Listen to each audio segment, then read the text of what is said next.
Hello viewers, welcome to my channel simple and easy classes. BSc से जुड़ी सभी information के लिए मेरे चैनल को सब्सक्राइब करें। आज का टॉपिक है ट्रिपैनोसोमा। स्टार्ट करने से पहले मैं आपको बता दूं कि ये क्वेश्चन किस तरह से पूछा जाता है एग्जाम में। तो ये क्वेश्चन कुछ इस तरह से पूछा जाता है, describe the structure, life cycle, pathogenesis and control of Trypanosoma. और ये एग्जाम में आने वाला मोस्ट इम्पॉर्टेंट टॉपिक है। ये आप देख सकते हैं कि 2015 शॉर्ट में आया है, फिर 16 में भी आया है, 17 में भी आया है, 18 में भी आया है, 19 में भी आया है और 20 में भी आया है। और ये क्वेश्चन को जिस तरह से ही पूछा जाता है, व्हाट इज स्लीपिंग सिकनेस। तो चलिए स्टार्ट करते हैं। ट्रिपैनोसोमा एक फ्लैजिलेटेड पैथोजेनिक पैरासाइट है। फ्लैजिलेटेड मतलब इसमें फ्लैजिला होता है, पैथोजेनिक मतलब ये डिसीज कॉज करता है, और पैरासाइट का मतलब है कि ये किसी अदर पर रहकर उससे न्यूट्रिशन को लेता है। यह मोस्टली वर्टिब्रेट्स लाइक मैमल्स के ब्लड में प्रेजेंट होता है। यह फैटल डिसीज़ कॉज करता है। फैटल मतलब होता है बहुत ही खतरनाक डिसीज़ कॉज करता है, और इस डिसीज़ को कहते हैं ट्रिपैनोसोमियासिस या स्लीपिंग सिकनेस। ट्रिपैनोसोमा की लाइफ साइकिल डाइजेनेटिक होती है। डाइजेनेटिक मतलब ये दो पर रहकर अपनी लाइफ साइकिल कंप्लीट करती है, आधी ह्यूमन पर और आधी सीसी फ्लाई पर। इसके बारे में मैं आपको आगे बताऊंगी। अब इसका classification kingdom Protista, phylum Protozoa, class Zoomastigophora, order kinetoplast, genus Trypanosoma and species gambiense. Structure, Trypanosoma colourless elongated leaf like होता है। इसका जो स्ट्रक्चर होता है वो लीफ लाइक होता है। इसका एंटीरियर एंड पॉइंटेड और पोस्टीरियर एंड ब्लंट होता है। ब्लंट का मतलब होता है कि ये बिल्कुल पॉइंटेड नहीं होता है, थोड़ा सा गोल शेप्ड आप कह सकते हैं, नीचे से थोड़ा सा गोल होता है ये शेप। इसका बॉडी इलोंगेटेड होती है। साइज लेंथ इसकी 10 से 40 माइक्रॉन होती है एंड विड्थ 2.5 से 10 माइक्रॉन तक होती है। पेलिकल, बॉडी के आउटर मोस्ट कवरिंग को पेलिकल कहते हैं।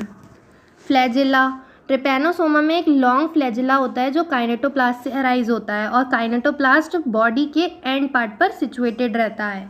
साइटोप्लाज्म, पेलिकल के नीचे साइटोप्लाज्म फैला रहता है, और इस साइटोप्लाज्म में mitochondria, blepharoplast, endoplasmic reticulum, Golgi body, ribosome, vesicles, volutin particles present होते हैं।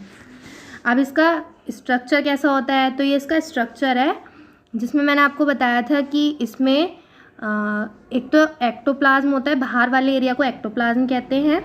एंडोप्लाज्म होता है इसमें। एक्टोप्लाज्म को हम पेलिकल भी कहते हैं। और इसमें काइनेटोप्लास्ट होता है, बेसल गैन्यूल्स होते हैं। काइनेटोप्लास्ट से फ्लैजिला अराइज होता है जो लास्ट में जाकर पूरा मिल जाता है। ये इसका एंटीरियर पार्ट है इस साइड का, और ये इसका पोस्टीरियर पार्ट है। जो फ्री फ्लैजिला होता है वो एंटीरियर पार्ट पर होता है। अभी जो फ्लैजिला निकल रहा है आप देख सकते हैं फ्लैजिला, ये फ्लैजिला जो है वो पेलिकल से टच होता हुआ जाता है। यहाँ ये पेलिकल है, इससे टच होता हुआ जाता है, जिससे एक मेम्ब्रेन का फॉर्मेशन होता है जिसे अंड्यूलेटिंग मेम्ब्रेन कहते हैं। और इसमें एक लार्ज न्यूक्लियस होता है, ये आप देख सकते हैं, और इसके अंदर एक न्यूक्लियोलस भी होता है। तो ये इसका स्ट्रक्चर है।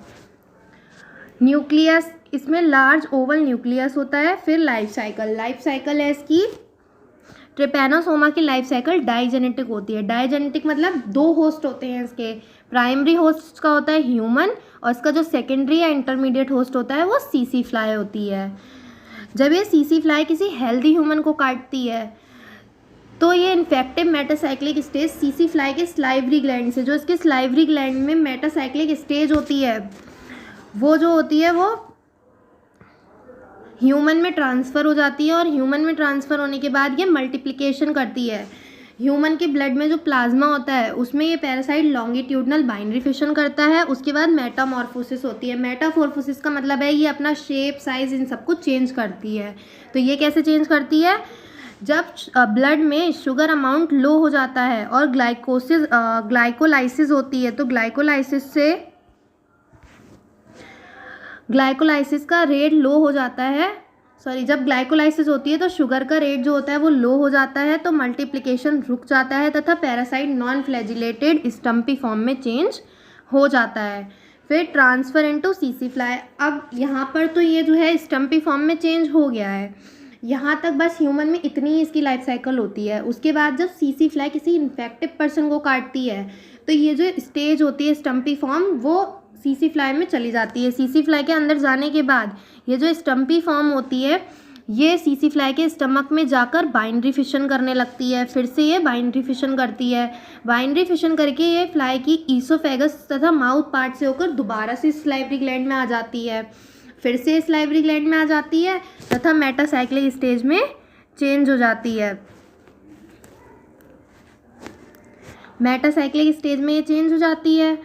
अब इसकी लाइफ साइकिल यहीं पर कंप्लीट हो जाती है। फिर से ये जब किसी हेल्दी ह्यूमन को काटेगी तो फिर से ये स्टेज उसमें चली जाएगी और फिर से वहाँ पे बाइनरी फिशन होगा।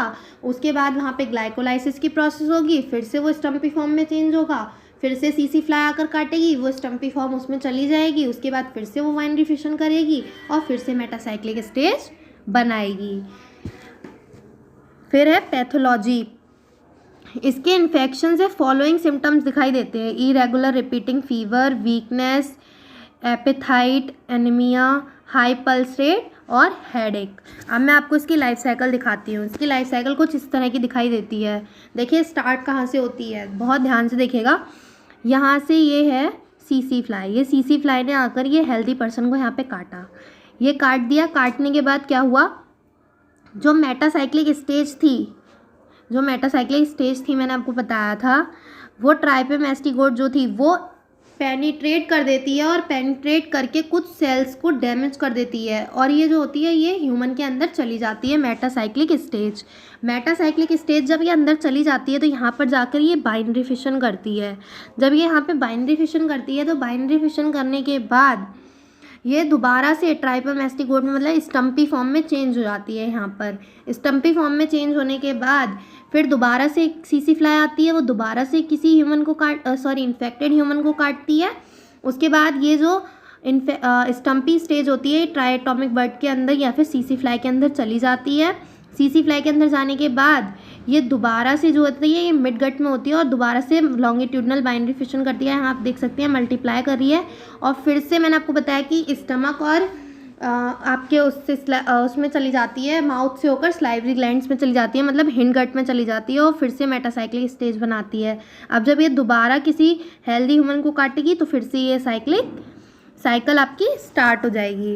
अब गंभीर अवस्था में जो इन्फेक्टेड पर्सन होता है वो कोमा में चला जाता है और अंत में ह्यूमन की डेथ भी हो सकती है। इसका जो ट्रीटमेंट होता है वो सुरेमिन सोडियम बायर 205 और ओरसनिन से होता है।